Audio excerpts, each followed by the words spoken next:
Hey guys, what's going on? It's Carl here, back with another video. We are checking out, in my opinion, maybe the best budget smartphone of 2015, going into 2016 even. This is the OnePlus X, retails for 250 bucks. You get a lot of smartphone for your money, and I still think that this will be the best smartphone until the next gen OnePlus X comes out. I am that impressed. Here's my sweet review. The X has a 5-inch 1080p AMOLED display, 441 ppi, and I think having a display that's around 5 inches doesn't need any higher resolution, awesome viewing angles, and great color saturation. For the price, we also get textured aluminum around the entire device. That's way more than a lot of other budget smartphones have, so top notch to OnePlus for bringing premium quality materials to their lineup. On the bottom, we do have hardware buttons, which I think in this case do work. We have the home button, back button, and multitasking button, which all have haptic feedback. The device also has a premium back panel available in two different color options, black or the white, which you see here, matched with the rose gold trimmings. If it does collect a few too many fingerprints on it though, you can always stick a skin on it. I will leave that link down below in the description box for this exact setup. And skins are usually my go-to for protecting my devices as they don't add any extra bulk.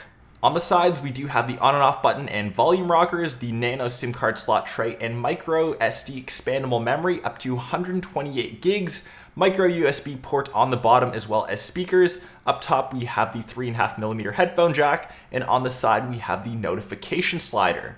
This is really handy. I love this from the OnePlus 2. Slide it around to have your notification preference, or in case you're in a super important meeting or don't want to be disturbed, you can always turn off notifications in general. The back camera is a 13 megapixel sensor, and they took out optical image stabilization to save on some money. Unfortunately, it does not record in 4K, but for the money that you're paying, you get a pretty decent experience. The camera interface is nice and simple, just choosing between either photo or video. Autofocus is pretty fast, and as long as you're not blowing up these photos to use on your computer or to make prints, it takes pretty decent pictures to view on any smartphone. Here are my sample shots. I just took some outside as well as a few around the house. Don't expect anything too crazy. There are better options out there, but remember, keep that in the back of your mind. You're only paying $250. Nice. Performance-wise is where the OnePlus X might suffer, especially if you like to read spec sheets. On the Geekbench 3 scores, you can see it compared to the likes of the 5X, the 6P, the 6S Plus, and the numbers are generally low, but that doesn't tell the entire tale of the story.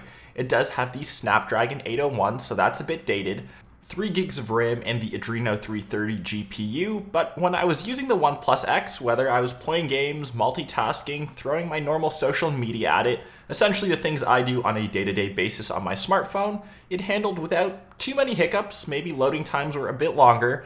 It's rocking Android Lollipop 5.1.1 out of the box with Oxygen OS over top, essentially almost like stock Android, and I'm sure this will be upgraded to Marshmallow 6.0 in the near future. Performance wasn't too far off of some flagships like the 6P, and it was definitely better than most mid-range phones, so that was definitely a plus. Get it? OnePlus.